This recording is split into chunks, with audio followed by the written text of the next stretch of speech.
چلیں جی، اللہ کے فضل و کرم سے پارہ ہمارا 21واں اور سورہ روم آیت نمبر 11۔ اعوذ باللہ من الشیطان الرجیم، بسم اللہ الرحمن الرحیم۔ اللہ یبدأ الخلق ثم یعیدہ ثم الیہ ترجعون۔ اللہ یبدأ الخلق، اللہ ہی ہے جس نے پہلی دفعہ پیدا کیا۔ یبدأ یعنی پہلی دفعہ، فرسٹ ٹائم، ثم پھر، یعیدہ پھر وہ دہرائے گا، رپیٹ کرے گا، ثم علیہ پھر اسی کی طرف ترجعون لٹائے جاؤ گے۔ یعنی اللہ سبحانہ و تعالیٰ اپنی اس آیت میں نا اپنی ایک بہت بڑی صفت بیان کر رہے ہیں کہ یہ وہ اللہ ہے تمہارا جو جس کی یہ صفت ہے کہ جس نے تمہیں پیدا کیا۔ اب تم اس بات کو مانتے ہو کہ اللہ نے، جب کسی سے پوچھو نا تمہیں کس نے پیدا کیا، ایسا چھوٹے چھوٹے بچوں سے پوچھو جس نے پیدا کیا اللہ نے، کافروں سے پوچھو اللہ نے، یہودیوں سے پوچھو اللہ نے، اس چیز سے کوئی انکار نہیں کرتا اور کہتے ہیں اللہ نے پیدا کیا۔ تو اللہ نے کہا کہ جب تم اس چیز سے انکار نہیں کرتے کہ اللہ نے پیدا کیا ہے تو پھر اس چیز پر تم لوگ ایمان کیوں نہیں لے آتے کہ جب تمہیں دوبارہ پیدا وہ کرے گا اور پھر دوبارہ سے تمہیں اٹھائے گا، اس بات پہ تم نہیں مانتے۔ اللہ نے کہا وہ دوبارہ پیدا کرنا میرے لیے تو زیادہ آسان ہے، اور جب میں تمہیں دوبارہ پیدا کر کے کھڑا کر لوں گا پھر کیا ہونا ہے، پھر اس کو کہتے ہیں کہ میری طرف لوٹنا، پھر میری طرف تم لوٹو گے۔ ایک تو یہ کہتے ہیں نا کہ جب انسان کی موت آتی ہے تو ہم کہتے ہیں اپنے رب کی طرف چلا گیا، بس اس کا پیغام آیا، اللہ کا حکم آیا اور وہ چلا گیا۔ اس کو بھی کہتے ہیں اپنے اللہ کی طرف ہی لوٹنا، لیکن یہ اللہ کی طرف ابھی لوٹنا نہیں ہے، اس کے بیچ میں ایک عالم برزخ ہے، ایک پوری ایک زندگی ہے، وہ زندگی ابھی گزارنی۔ آپ سمجھ لیں کہ میں سوچتی ہوتی ہوں کہ جب انسان کی موت آتی ہے نا تو جیسے ہم کہیں جاتے ہیں تو ہمیں ویٹنگ روم میں بٹھا دیا جاتا ہے کہ آپ کی ابھی باری نہیں آئی، آپ بیٹھ جائیں، انتظار کریں۔ ہم اس باری کا انتظار کرتے ہیں۔ قبر بھی ہمارا نا ویٹنگ روم ہے۔ اب ویٹنگ روم میں بھی اگر کوئی سہولتیں نہ ہوں، کوئی پینے کے لیے پانی پڑا ہو، اٹھیں آپ نے واش روم جانا ہے، آپ بیٹھے ہوئے ہیں 2 گھنٹے انتظار کرنا پڑتا ہے، تو کچھ چیزیں ہونی چاہیے، تو ورنہ آپ کو اتنی دور اٹھ کے باہر جانا پڑتا ہے، انتظار کرنا ہی پہلے تو بڑا ایک کام ہے۔ تو قبر بھی آپ کا ایک ویٹنگ روم ایسا ہے کہ جس میں آپ نے وہ وقت گزارنا ہے، تو اس میں کچھ سہولتیں ہونی چاہیے۔ پھر وہ اتنا لمبا وقت آپ جو ویٹنگ پہ آپ کو اللہ نے لگایا، ایک عالم برزخ میں آپ رہ رہے ہیں، تو اس کے لیے بھی تو کچھ چاہیے نا سامان۔ اب قبر سے جب اٹھائے جائیں گے اس وقت تک آپ کے پاس قبر میں کیا ہے؟ آپ کے اعمال، وہ اعمال جو ہم یہاں کرتے ہیں نا پھر وہ قبر میں ہمارے کام آنے ہیں۔ یہ نہ سمجھیں کہ قبر میں گئے تو بس جب اٹھائے جائیں گے تب دیکھا جائے گا، نہیں، تب بھی قبر میں بھی ان چیزوں نے کام آنا ہے کہ ایک زندگی ہم نے وہاں گزارنی ہے۔ اس اعمال کی وجہ سے ہی ہمارے جسم سے روح نکل کے جو ہے وہ علیین میں چلی جائے گی، اور علیین کہاں ہے؟ آسمانوں کے اوپر، اور وہاں کون ہے؟ پاک روحیں، وہاں چلی جائیں گی۔ یہ بھی سمجھ لیں ویٹنگ میں ہی ہے، ہم انتظار میں ہے کہ ابھی اللہ کی طرف جانا ہے جب قیامت آئے گی تو۔ اور جو بری روحیں ہیں ان کو پھر کیا اعلان ہو جائے گا؟ سجین میں چلے جاؤ، انہیں سجین میں لے جاؤ، اور وہ کہاں ہے؟ وہ زمین کی آخری تہہ میں۔ تو وہ یہ ٹکانا ہے ہمارا مرنے کے بعد۔ تو وہ مرنے کے بعد جو ویٹنگ روم ملنا ہے نا آپ کو، وہ آپ سوچیں کہ اچھا ملے، انتظار بہتر طریقے سے ہم کر سکے، ورنہ انتظار میں بھی بہت مصیبت، بڑی بے چینی کہ روح اچھی جگہ نہیں گئی۔ تو اس لیے اللہ تبارک و تعالیٰ نے کہا کہ دیکھو اس رب پہ یقین کرو، یہ اللہ ہے نا جو اللہ، یہی یبدأ الخلق، یہ تمہیں خلق کرنے والا ہے، پیدا کرنے والا ہے، تخلیق کرنے والا ہے۔ تو پھر اس ایک فرسٹ بات کو مانتے ہو، یعنی آدھا ایمان ہے تمہارا کہ ٹھیک ہے اللہ نے پیدا کیا۔ لیکن جب میں کہتا ہوں کہ ثم یعیدہ، کہ جب میں تمہیں دوبارہ کھڑا کروں گا، تمہیں قبروں سے اٹھاؤں گا، تم قبروں سے اگو گے، میں نے تمہارے جسم اس مٹی کو حکم نہیں دیا کہ تمہارا جس چیز سے دوبارہ تمہارا سیٹ اپ ہونا ہے جسم کا، اس چیز کو وہ غائب کر جائے۔ مٹی نے وہ سیٹ اپ نہیں خراب کرنا، اور وہ کیا ہے؟ وہ بیک بون ہے آپ کی، کمر کی ہڈی، اس کے اندر آپ کا بایو ڈیٹا ہے، وہ آپ کا نا شناختی کارڈ ہے، اس کے اندر نا آپ کا سب کچھ لکھا ہوا ہے کہ آپ کیسے ہو۔ اللہ کے نزدیک وہ کیا بایو ڈیٹا ہے کہ اس کی شکل کیسی ہے، اس کا رنگ کیسا ہے، اس کی جینس کیسی ہے، ماس کیسا ہے، اس کا پوری جو آپ کی باڈی ہے نا وہ ہے بیک بون میں، وہ ایک ذرہ ہے. آپ دیکھ لیں اب بھی زمانے میں ہمیں ایمان لانے کے لیے چیزیں اور بھی بڑی مل گئی ہیں، ہمارا ایمان اور بھی پختہ ہو گیا. ہماری ایک چھوٹی سی ایک چپ ہوتی ہے جس کے اندر ہماری پوری زندگی کی نا ڈیٹیل ہوتی ہے. کسی بھی ملک میں آپ چلے جائیں نا، کسی بندے کی یہ نہیں ہو سکتا کہ ان کے کمپیوٹرز میں آپ کی ڈیٹیل نہ ہو. یہاں تک کہ آپ کی لوکیشن، آپ کا ملک، آپ کا شہر، آپ کا علاقہ، آپ کا گھر، آپ کے گھر کے اندر ساری لوکیشن ہے. حکومت کے پاس ساری لوکیشنز ہوتی ہیں. اس لیے ہم اس بات پہ یقین رکھ لیتے ہیں کہ ہمیں ہماری حکومت نے بتایا کہ بھی آپ لوگوں کی ساری انفارمیشن ہمارے پاس ہے. تو ہم اس بات پہ یقین کیوں نہیں رکھتے کہ ہمارا رب کہتا ہے کہ پھر اس کے بعد میں تمہیں ثم یعیدہ، تمہیں دوبارہ پیدا کروں گا، کیونکہ تمہارا پورا بایو ڈیٹا میرے پاس ہے وہ زمین کے اندر ہی. سبحان اللہ. آپ یہ سوچیں اللہ کی شان کو اس طرح کہ اس زمین کو حکم دیا ہے نا تو وہ جسم کو کھا جاتی ہے. اس زمین کو حکم دیا ہے نا تو کوئی جانور، کوئی چرند پرند، کوئی مردہ، کوئی مرے نا، وہ رہتا نہیں ہے. کہاں چلا گیا؟ مٹی میں گھل سڑ گیا اور مٹی پھر پاک. مٹی کے اندر کیا کیمیکل اللہ نے ملایا ہے کہ مٹی سے آپ کو ہر وقت بدبو نہیں آتی رہتی، اور اگر آئے تو جینا حرام ہو جائے. لیکن اسی مٹی کو اللہ نے کہا سب کچھ کھا جانا، لیکن انسان کا ایک ذرہ ہے وہ تیرے اندر امانت ہے، اس میں تم نے خیانت نہیں کرنی، اسی سے پھر یہ مردے اٹھیں گے. پھر اللہ یہ بات بھی کہتا ہے کہ دیکھیں ایک چیز ہے وہ پہلی دفعہ بنانا مشکل ہے یا دوسری دفعہ؟ پہلی دفعہ بنانا مشکل ہے، ظاہر ہے. تو ایک دفعہ آپ نے وہ چیز بنا لی ہے تو اب دوبارہ جب انسان، آپ دیکھیں نا، جب بچے بھی یونیورسٹی میں یا کہیں پڑھتے ہیں تو انہیں ایک پوری کسی ٹاپک کے اوپر بک تیار کرنی پڑتی ہے، ریسرچ کرنی پڑتی ہے.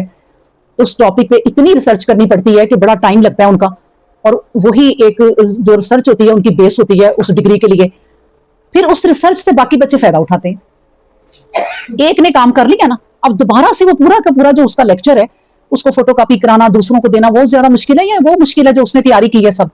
تو اللہ تبارک و تعالیٰ نے جو پہلی دفعہ تمہیں پیدا کر دیا ہے نا، پہلی دفعہ پیدا کر دیا ہے، تو وہ پہلی دفعہ پیدا کرنا ہی مشکل تھا تمہارے نزدیک، وہ بھی دوسری دفعہ چیز کو کرنا کوئی مشکل نہیں ہوتا. تو اس لیے اللہ نے کہا کہ اللہ یبدأ الخلق ثم یعیدہ ثم الیہ ترجعون. یہ ہے وہ دو چیزیں، ان کو یاد کر لو کہ تمہیں پیدا کیا ہے اللہ نے، دوبارہ تمہیں پیدا کرے گا اللہ ہی، اور اس کے بعد پھر سفر ہونا ہے اللہ کی طرف، پھر تم لوگوں نے چل پڑنا ہے. اس کے بعد ہے اللہ تبارک و تعالیٰ اسی بات کو کرتے کرتے پھر قیامت کی بات بھی کرتے ہیں آیت نمبر 12 میں، وَيَوْمَ تَقُومُ السَّاعَةُ، وَيَوْمَ، اور اس دن، تقوم، قائم ہو جائے گی، الساعۃ، وہ ساتھ، وہ گھڑی یعنی قیامت.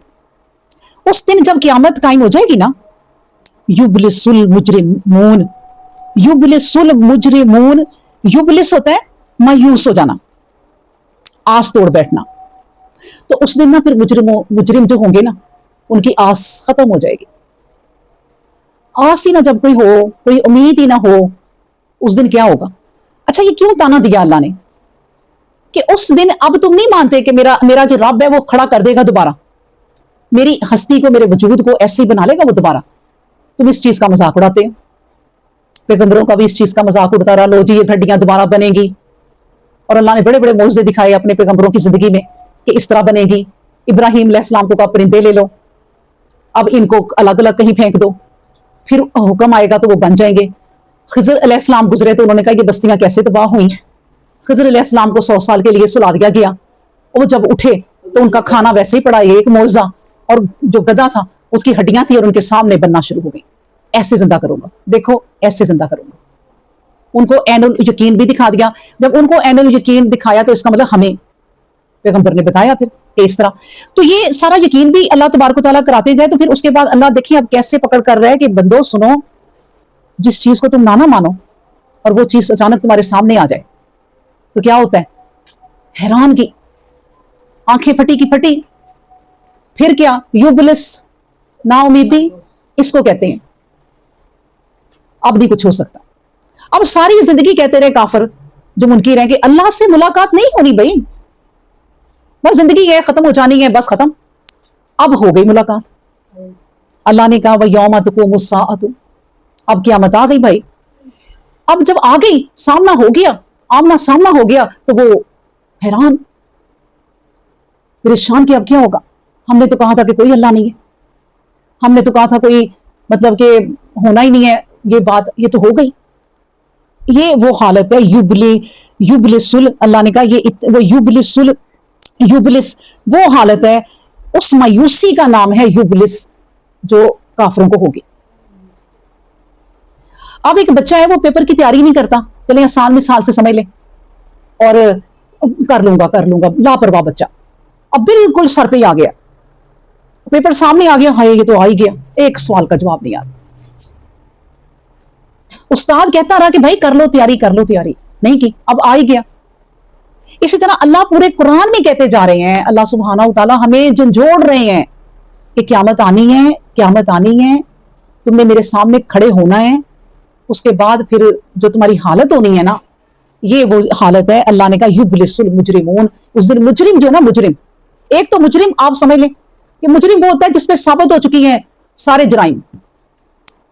عدالت میں جاؤ نا کبھی, تو پہلے نہیں ہوتا مجرم, پہلے کون ہوتا ہے؟ ملزم ہوتا ہے کہ ٹھیک ہے ابھی اب اس پہ کیس چلے گا, اور جب ساری گواہیاں ساری دلیلیں اس کے خلاف ہو جاتی ہیں تو وہ جج صاحب کیا کرتے ہیں, وہ فیصلہ ایک دے دیتے ہیں کہ یہ جرم اس پر ثابت ہو چکا ہے, اب اس کو اتنے سال کی جیل ہوگی. اس لیے اللہ نے یہاں ملزم نہیں کہا, مجرم کہا ہے, ثابت ہو چکی ہیں باتیں. پھر اس کو جب ثابت ہو جاتی ہے تو دنیاوی جیل میں بھی اس کو دنیاوی طور پہ بھی یہاں سزائیں مل جاتی ہیں کہ چلو جی اگر تو قتل ثابت ہو گیا پھانسی دو, اگر کوئی چوری یا ڈکیتی ہے اس کے لحاظ سے سزا دو. اسی طرح وہاں بھی مجرموں پہ ثابت ہو جائیں گی. اللہ نے کہہ دیا کہ تم مجرم ہو اب, تو وہ بس اب کچھ نہیں, مایوس ہو چکے ہیں اپنی زندگی سے بالکل کہ اب کیا کریں, اب نہیں کچھ ہو سکتا. اللہ نے کہا اس وقت سے بچ جاؤ, اس وقت کی تیاری کر لو. اور سنیں آگے کہ آیت نمبر 13 میں وَلَمْ يَكُنْ لَهُمْ مِنْ شُرَكَائِهِمْ, اور ان کے شریکوں میں سے کوئی ان کا سفارشی نہ ہوگا. اب بتائیں, دنیا میں اللہ کے سوا بڑے شریک بنا لیے کہ یہ ہمیں بچا لیں گے. یہ آپ دربار سے کبھی گزرے نا, تو اکثر لوگ نا دربار سے گزرتے ہوئے سلام ہاتھ جوڑ کے ایسے جس طرح بھی وہ سمجھتے ہیں ہم نے بنا رکھی ہے. آپ دربار صاحب داتا صاحب جب اٹھیں گے نا تو ہماری سفارش کر دیں گے, ہم تو آتے جاتے ہیں انہیں سلام کرتے ہیں. تو اللہ تبارک و تعالیٰ کہتے ہیں کہ کیا ہوگا, وَلَمْ يَكُنْ لَهُمْ مِنْ شُرَكَائِهِمْ, ان کے شریک جو ہے نا, جن کو انہوں نے شریک بنایا ہوا تھا, وہ کوئی اب سفارشی نہ ہوگا, وہ تو خود ان سے بیزار ہوں گے کہ ہم تمہاری سفارش بھائی کیوں کریں. پھر اللہ تبارک و تعالیٰ کہتے ہیں شفعاء وَكَانُوا بِشُرَكَائِهِمْ كَافِرِينَ, اور وہ لوگ خود بھی اپنے شریکوں سے منکر ہو جائیں گے. دیکھیں اگلی بات ہی یہی ہے کہ جن کو تم نے دنیا میں شریک بنایا ہوا تھا نا, وہ جو شریک جن کو بنایا وہ خود بھی تم سے دور بھاگیں گے کہ بھائی ہمیں نا اس وقت کہو, ہم نے نہیں تم سے کچھ کہا تھا. اب دیکھیں مثال کے طور پہ اللہ قرآن پاک میں فرماتے ہیں کہ قیامت کے دن اللہ تبارک و تعالیٰ عیسیٰ علیہ السلام کو بلائیں گے اور کہیں گے عیسیٰ کیا تم نے کہا تھا اپنے لوگوں کو کہ میں اور میری ماں دو خدا ہیں اور تیسرا خدا ایک ہے وہ. تو موسیٰ عیسیٰ علیہ السلام کہیں گے کہ اللہ میں یہ بات کر ہی نہیں سکتا, اور یہ بات آپ جانتے ہیں کہ میں تو یہ بات کر ہی نہیں سکتا, اور اگر میں نے یہ بات کی ہے تو آپ کو پتا ہے میں تو جب تک ان میں رہا میں تو ان کو سیدھا ہی راستہ دکھاتا رہا, میں نے ان سے کوئی ایسی بات نہیں کی, اور آپ سب سے زیادہ میرے گواہ خود ہیں کہ میں نے کوئی ایسی بات نہیں کی. تو وہ جو عیسیٰ علیہ السلام کو اس طرح مانتے ہوں گے لوگ کہ عیسیٰ ہی ہمارا خدا ہے, وہ اب کھڑے پریشان کہ ہم نے تو کہا تھا یہی ہماری سفارش کرائیں گے. تو جن کو تم نے اپنا شریک بنایا وہ تم سے مکر جائیں گے, کیوں نہ مکریں, لیکن جن کو تم نے دنیا میں ایسے شریک بنایا جنہوں نے اب تمہیں تسلی بھی اگر دی ہے. شیطان ہے سب سے بڑی تسلی دینے والا, سب سے بڑی تسلی دینے والا انسان کا اپنا نفس ہے کہ کر لو بھی جو مرضی کر لو کوئی بات نہیں, پھر کیا ہوا ساری دنیا کچھ نہ کچھ کرتی پھرتی ہے, تم بھی کر لو, کیا ہو جائے گا. ہم اپنے نفس کی بات مانتے ہیں, نفس کیا سب سے بڑا کہتے ہیں کہ جو نفس ہے نا وہ ہے انسان کا دنیاوی معبود, جس کو معبود بنا رکھا ہے. ہم اس کا کہنا مانتے ہیں, اور کہنا مانتے ہیں تو پوجا کرتے ہیں. جب ہم اپنے نفس کی بات کو چھوڑتے ہیں اور اس کو چھوڑ کے اٹھتے ہیں صبح نماز کے لیے کہ بھئی نہیں اٹھو, تو اس کا مطلب ہم نے اس دشمن کو پیچھے کر دیا. تو یہ شریک جو بھی ہوں گے نا، چاہے وہ تمہاری خواہشیں ہیں، اپنی تمہاری منمانیاں، بھائی میری ایک خواہش ہے، میں کیا کروں، میرا دل چاہتا ہے، یہی تو بات ہے کہ بھائی تمہاری جو خواہش ہے، تمہارا جو دل چاہتا ہے، وہ رب نہیں چاہتا، تم اس کو چھوڑو. یہ ہے وہ بات کہ بندے نے میری خاطر اپنی خواہشوں کو قربان کر دیا کہ نہیں. اب مریم علیہ السلام کی ماں حنا، مریم کو جب سوچا کہ میں نے تو بھئی ان کو اللہ کے نام پہ کرنا ہے، میں نے تو اللہ کے نام پہ دے دینا ہے. اس زمانے میں یہ ایک رواج ہوتا تھا کہ آپ اللہ کے نام پہ اپنے بچوں کو کر دو، اور پھر یہ ہے کہ وہ آپ کے بچہ نہیں رہا. یہ کوئی یہ نہیں تھا کہ جب مرضی بچے کو لے آؤ، گھر بناؤ، کھلاؤ پلاؤ اور بس نہیں، دے دیا. یہ تھی ان کی زندگی. مریم جب ہوئی، انہیں مریم علیہ السلام بھی کہہ لو، رضی اللہ تعالیٰ عنہا بھی کہہ لو، کہ اللہ ان سے راضی ہے. تو وہ جب 10-12 سال کی ہوئی تو انہوں نے پہلے تو ان کو دینے ہی نہ دے کافر کے، کیوں بھئی لڑکی تو آ ہی نہیں سکتی اللہ کے گھر، لڑکی تو آ ہی نہیں سکتی. اور اتنے پہلے عرصہ وہ یہ مقابلہ کرتی رہی کہ بھائی میں نے اللہ کے لیے منت مانگی ہے تو میں نے پوری کرنی. اور آپ کو پتا ان کا گھر کہاں سا، کافی زیادہ، کوئی 2-3 کلومیٹر میل کے طور پہ جنگلوں سے گزر کے، پہاڑوں سے گزر کے پھر وہ آتی تھی عبادت گاہ، جس کو بیت المقدس ہی کہتے ہیں. تو وہ وہاں آتی تھی اور اپنی بچی کے لیے تو وہ واپس بھیج دیتے کہ نہیں. پھر باقاعدہ ان وہ سارے جو وہاں کے عبادت گزار تھے، انہوں نے ایک فیصلے کیے، تو پھر کہیں اللہ کی طرف سے منظور ہو گئی بات، کیونکہ اللہ نے کہنا تھا. پھر بھی مریم کو انہوں نے وہاں جو مین بیت المقدس تھا اس سے باہر جگہ دی تھی کہ یہاں بنا لو. اور زکریا علیہ السلام اس وقت ان کے خالو تھے، انہوں نے خود ان کا گھر لکڑیاں لا کے جنگل سے ان کو توڑ توڑ کے بنایا تھا، ان کا حجرہ، جس میں انہوں نے کہا یہی رہ سکتی ہے ابھی. اور آپ یہ سوچیں کہ وہ لڑکی اللہ نے خود اپنی روح ان میں کیوں نہ پھونک دے کہ جو بچپن سے لے کے جوانی تک صرف اللہ کی عبادت ہی کرتی رہے. آپ لوگ 3 دن 4 دن اعتکاف میں بیٹھتی ہیں تو کیسے ذمہ داری ہوتی ہے، اور حالانکہ ہنستی کھیلتی ہیں، کھاتی پیتی ہیں، سہیلیاں بھی بنتی ہیں. آپ سوچیں کہ وہ ایک ایسے حجرے میں بیٹھی ہیں جہاں کوئی بات بھی نہیں کرتا. اور وہاں کے جو عبادت گزار ہیں نا اس وقت کے، جو ہمارے ہاں مولوی ہوتے ہیں یہ مدرسوں کے، وہ اتنے ظالم تھے کہ چھوٹی سی بچی سے سارے کام کراتے تھے کہ صفائی بھی کرنی ہے مریم، سارے مدرسے کے بچے جو پڑھتے ہیں ان کے برتن بھی دھونے ہیں، سارا کچھ کرنا ہے. اور وہ سارا کچھ کرنے کے بعد اپنی عبادت میں لگی رہتی ہیں، اور ماں سے نہیں دوبارہ ملے گا. اللہ اکبر. تو یہ وہ بات ہے جو میں کہہ رہی تھی کہ یہ ان کو، وہ اسی مریم کو شریک بنا لیں کہ یہ ہماری رب ہے. آتے تھے اس وقت لوگ کہ جو بی بی مریم ہے نا ان سے ہماری دعا کرا دیں، کیونکہ وہ اتنی مشہور ہو گئی تھی اپنے زمانے میں. چھوٹی سی بچی 18 سال کی جب ہو گئی، ان کی دعائیں قبول ہوتی تھی. اتنی عبادت کوئی کر کے دکھائے نا. جب ایک لڑکی کماری اتنی عبادت کرے گی، صرف اللہ کی ہی ہو کے رہ جائے گی کہ میری ماں نے کہا ہے کہ میری منت اللہ کے لیے مانگی تھی تو میں اس کے لیے ہی ہوں. سبحان اللہ. ایسے ہی رتبے مل جاتے ہیں. ہم قرآن میں 1-2 آیتیں پڑھتے ہیں اور کہتے ہیں بس جی مریم کو حکم ہوا، اللہ تعالیٰ نے حکم ڈال دیا، القا کر دیا، وہ بچہ ہو گیا. یہ کہانی کہاں سے شروع ہوئی اور کہاں تک گئی یہ پتہ ہمیں کرنا چاہیے. اللہ اکبر. پھر کیا تھا؟ پھر اللہ نے کہا یہ تم نے اب ان کو شریک بنا لیا، وہ اللہ کے چاہے پیارے ہیں. دیکھیں اللہ کی پیاری ہے نا مریم، اللہ کے پیارے ہیں نا سارے نبی، لیکن اگر نبیوں کو تم نے معبود بنا لیا وہ بھی نہیں تمہارے کام آئیں گے. کسی نے تمہاری سفارش نہیں کرنی سوائے ایک ہستی کے، اس کو بھی اللہ تبارک و تعالیٰ نبی کریم صلی اللہ علیہ وسلم کو اجازت دیں گے تو پھر ہوگی سفارش. اللہ اکبر. پھر اللہ تبارک و تعالیٰ اگلی آیت میں بھی یہی کہتے ہیں، آیت نمبر 14، وَيَوْمَ تَقُومُ السَّاعَةُ، اور پھر سن لو کہ جس دن وہ قیامت قائم ہوگی نا، يَوْمَئِذٍ يَتَفَرَّقُونَ، تو اس دن لوگ جدا جدا ہو جائیں گے. یہ یہاں پر ہم لوگ بیٹھے ہیں نا، اب جتنے مرضی تفرقے بنا لیں، یہ فرقے بنا لیں، پھر بھی سارے ایک موقعوں پہ ایک ہو جاتے ہیں. اور کوئی ایسا ٹائم پڑ گیا تو چلو جی الگ الگ کوئی فتوے لگا لو، یہ وہ. اللہ نے کہا وہ جو قیامت آنی نا، اس وقت پھر ایک ایسا ٹائم آنا ہے کہ اس وقت پھر میں نے کہنا ہے کہ الگ الگ ہو جاؤ. جتنے مجرم ہیں جو اللہ کے سوا کسی اور کی عبادت کرتے تھے وہ الگ ہو جائیں، اور وہ کوئی پتہ نہیں کروڑوں خربوں کتنے ہوں گے، ان کی لائنیں الگ بنا دی جائیں گی. اور جتنے لوگ ہیں کہ جن کی عبادت کرتے تھے نا وہ شریک، اور منع نہیں وہ کرتے تھے، وہ بھی الگ ہو جائیں.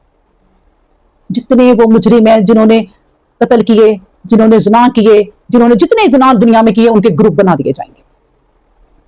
یہ اللہ تبارک و تعالیٰ کہتے ہیں کہ قیامت جب قائم ہوگی نا، وہ آسان دن نہیں ہے وہ. اس میں بڑے بڑے فیصلے ہونے ہیں، اس میں پھر الگ الگ جدا جدا تم کر دیے جاؤ گے ایک دوسرے سے.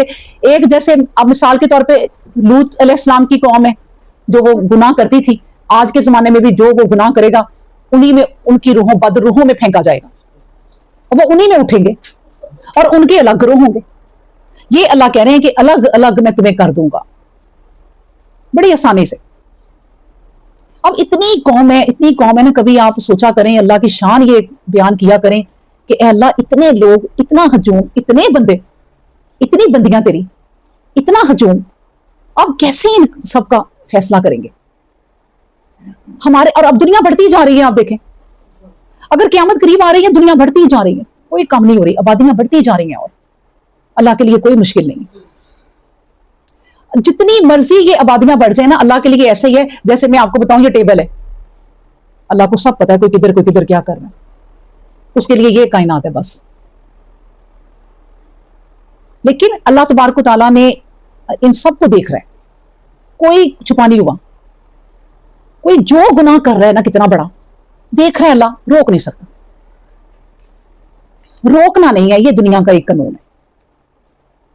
خود رکو، خود راستہ چوز کرو. یہ اللہ نے تمہیں چھوڑ دیا ہوا ہے کہ اس دنیا میں دیکھنا ہے کہ تم میں سے کون ہے جو اچھے اعمال کرتا ہے. یہ ہے بس امتحان. یہ نہیں ہے کہ اللہ تبارک و تعالیٰ تمہیں روکے. ہاں روکتا بھی اللہ ان کو ہے جو نیکیاں کرتا رہا. کوئی مجبوری آ گئی کہ میں اب میں کیا کروں، اللہ نے وہاں سے نکال لی. ان کی مدد اللہ کرتا ہے جنہوں نے کوشش میں زندگی گزاری ہے. آپ نا اس کی مثال ایسی لیں کہ آپ نا کبھی ہیلی کاپٹر میں جا رہی ہوں اور نیچے ایک ایسی زمین آ جائے جن میں وہ بھول بھلیاں بنی ہوتی. بچے وہ گیم کھیلتے ہیں نا، وہ لائنیں بنا کے ادھر کو سڑک، ادھر کو وہ ساری بھول بھلیاں بنی ہوئی ہیں. آپ اوپر سے ہیلی کاپٹر کے اوپر سے دیکھیں، اس میں جو ہے نا یہ دنیا یہ ایسے ہی بھول بھلیاں ہیں، اللہ نے چھوڑا ہوا ہے. یہ راستے ہیں، ان میں سے نکلنا ہے. ان میں ہم نے بھول نہیں جانا. بھول گئے تو پھر ہم وہ بھول بھلیوں میں کہیں کھو گئے. جیسے اس کی اور بھی مثال ہے، دیکھیں کہ آپ موٹر وے پہ چڑھ جائیں نا تو سیدھے چلے جائیں. آپ ایک سڑک بنا دی ہے، آپ کو کیا تکلیف پڑی ہے کہ آپ ادھر ادھر جا کے تجربے کریں کہ میں ادھر کو گاڑی لے جاؤں، ادھر کو گاڑی لے جاؤں. ایک سیدھی موٹر وے بنا دی ہے، پہنچ جاؤ اسلام آباد. کس نے روکا ہے؟ اسی طرح آپ اپنی گاڑی کا خود نہیں نا اگر موڑیں گے تو پھر کوئی مشکل نہیں ہوگی. موڑ لیں گے تو اللہ روکے گا بھی نہیں. جاؤ بھائی، اب گم گئے، اب اتر گئے تم کھائیوں میں، اب اتر گئے تم یہ دنیا کی آزمائش میں. اسی طرح یہ راستہ سیدھا ہے، پکڑ لو اس کو. اس میں تو کوئی ہے ہی نہیں مشکل. بس قرآن پکڑ لو، اپنی مرضی نہیں کرنی. آپ نے قرآن پکڑ لیا نا تو اس میں سے جتنی چیزیں آپ کو نظر آ رہی ہیں کہ یہ اللہ تبارک و تعالیٰ نے چھوڑنے کو کہا اور میں وہ کرتی جا رہی ہوں، چھوڑو بھائی، بس یہ پکڑ لو. اگر جس نے کہتے ہیں اس رسی کو پکڑ لیا نا، یہ رسی جا کے عرش سے جڑی ہوئی ہے.